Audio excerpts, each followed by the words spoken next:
Although, of course, if you were a charismatic babyface, you got away with a little bit. So let's follow up on this from the same episode. Here's Mean Gene and Jimmy Snuka. Oh, boy. The Gorilla, Ivan Putski, will be going against Cowboy Bob Orton. Been a lot of question about that, too. Of course, that big tag team bout, and come on in if you would. Jimmy Superfly Snuka. Jimmy, a return bout between yourself and Roddy Piper. The fans here in Boston know what took place the last time. The bitter hatred, the animosity that exists between the two of you. I cannot recall anything like it before in my lifetime.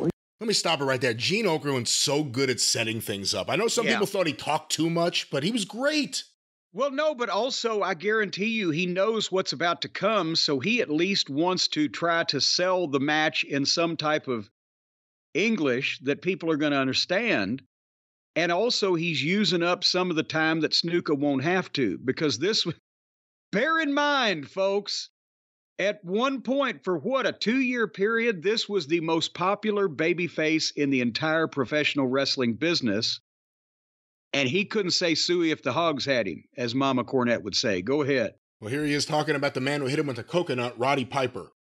Well, you know, Gene, it just only takes a moment in my own feeling and way of looking at things, how people just want to humiliate you.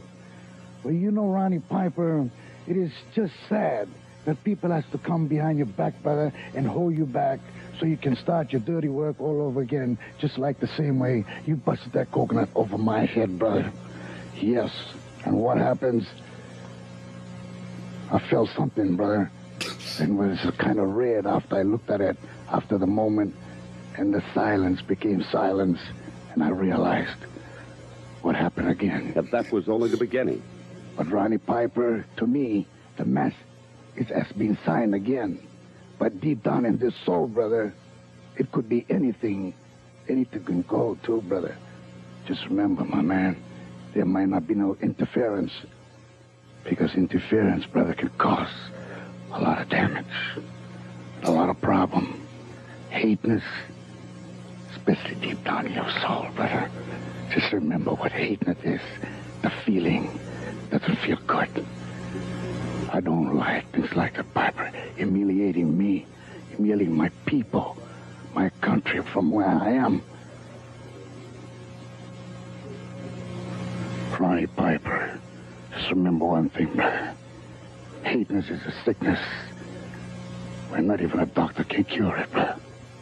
It'll only just take you and me to settle this one silent moment.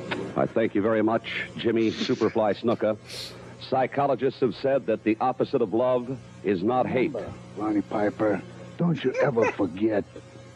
I know, brother, it's beating in your soul. Just keep letting it beat, brother. Stay tuned. We're going to be right back. What did he say? Hateness is a sickness. And he stopped Gene Okerlund trying to wrap it up. He's like, I want to go back to hateness. I got to add more. I want to know what fucking old proverb Gene was going to end up with there. Yeah, he didn't finish. Yeah, we don't know what the opposite of love is instead of hate.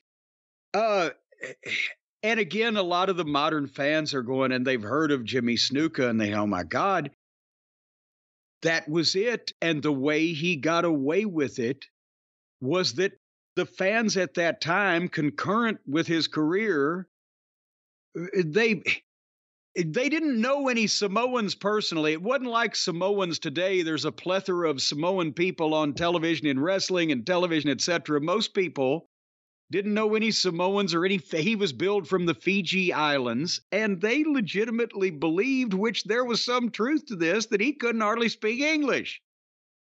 But it wasn't, he couldn't hardly speak English because it was his second language. He'd been in the country at that point for fucking what, 15 years at least, easily?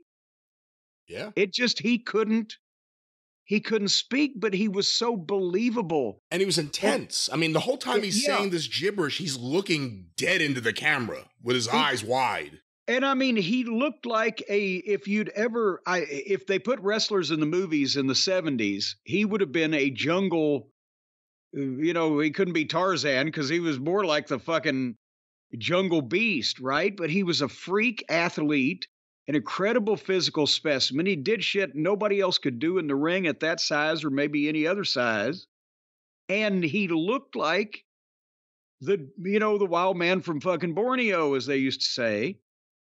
And so then when he became a babyface, people didn't care that he always had managers as a heel, and he was just, my God, a heel. He looked like he'd fucking eat you.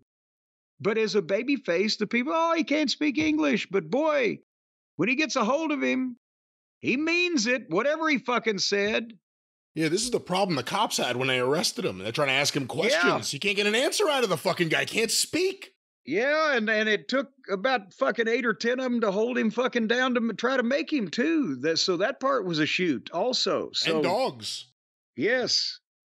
Well, Jimmy, go ahead. I was just going to say, I'd feel sorry for the fucking dogs.